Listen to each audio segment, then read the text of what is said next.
discovery of calling? Well, the process that I went through really was more thrust on me than I was thrust on it, if you will. It was through a series of circumstances that happened professionally in my late 20s that just really got my attention and helped me realize that the path that I was going on was not the path that was fulfilling to me. At least it didn't feel like it at the time, but I couldn't articulate it. I couldn't describe it, couldn't understand it. And so, yeah, as a young business guy trying to make it in the business world, I was putting a lot of faith, hope, and trust in business people. And I had a sales manager who was my business mentor and helped me really get focused on the business aspect. And as a young adult, also, I was listening to my mother saying, have you found a church and have you found a wife? And both of those things she was asking me on a constant basis. And so to please my mom in some ways, I went to a church and actually found a church and found a pastor who invested a little bit in me. And so for me, it was a great opportunity. I had a business mentor who's helping me business-wise. I had a church mentor who's helping me spiritually, and life was good until within 1 month of each other, the boss left the company and the pastor left the church. And I felt like at that point I was just the bottom had fallen out because the people that I'd put my faith, hope, and trust in were gone. And that was at about age 28. And it really got my attention to think, you know, I'm really not focused on the things that I feel like I need to be focused on. And so that began a journey for me that 20 years later is still going on, a journey that has brought me through a lot of ups and downs, but it's really a journey of questioning who I am, why am I here, what am I doing, what am I supposed to do, what does all this mean? And so the journey and the process began through a series of events that were really near and dear to my heart. How has this affected your life, family, professional, emotional, and spiritual?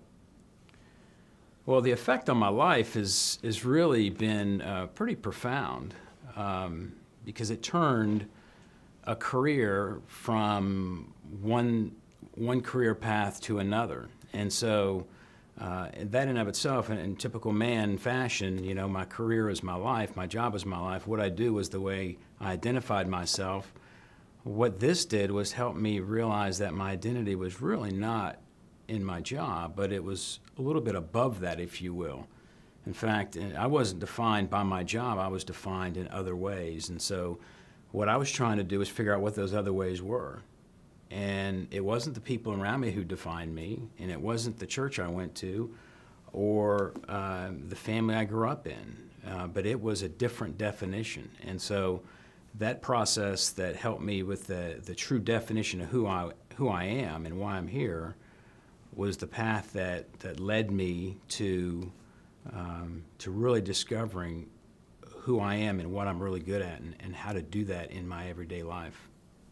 What are some of the barriers that you had to overcome, emotional, cultural? I'll tell you, the biggest barrier was me. I mean, that was the biggest barrier was the stuff that I had inside of me that I'd grown up with that I had to, in effect, reprogram. I mean, I had these programs in my head of my sayings from my mom and dad that just were debilitating me. I mean, it's you went 3 for 4 in baseball, how come you go 4 for 4? Never let them see you sweat. Hey, that was good, but you got a B. I was hoping that you'd get an A. And big boys don't cry. I mean, all these things were just ripping around in my head as I had this fear of failure, this need for approval, this achievement-oriented personality that was really driving me. It was intrinsic in my being that was forcing me to excel. And the barriers for me were the fact that I was living for someone other than myself. I was living for who I thought my dad ought to be, or a manager thought I ought to be, or someone who I had in my mind that they thought this is who I should be. And so overcoming that barrier, it was really a matter of figuring out, okay, what is the truth then? I mean, that's not the truth, but what is the truth in terms of what is driving me? And so the fact that for me to realize that emotionally, that I had emotions and that they were powerful and that they were to be used appropriately in my life was a major revelation, because I had been taught to kind of squash them, to not worry about things, but to focus on the positive and to never let them see you sweat. So the big challenge was overcoming those and reprogramming myself, if you will, with the things that are true, that are more lasting principles than the temporary ones. What are you still learning on this process? Well, I think one of the things I'm still learning is I'm never.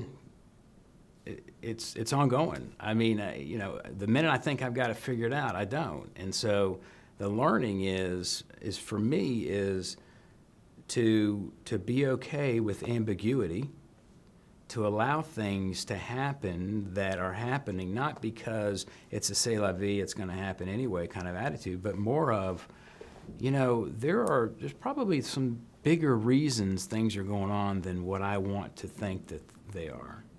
So, this concept of calling and being drawn towards something, it's in a lot of ways inexplicable. Why am I being drawn towards something? And for a guy who's very reason-oriented and wants to have it figured out, it is very uncomfortable to be in a situation of ambiguity. But the thing I'm learning is that is where I am the most content. Doesn't that sound strange?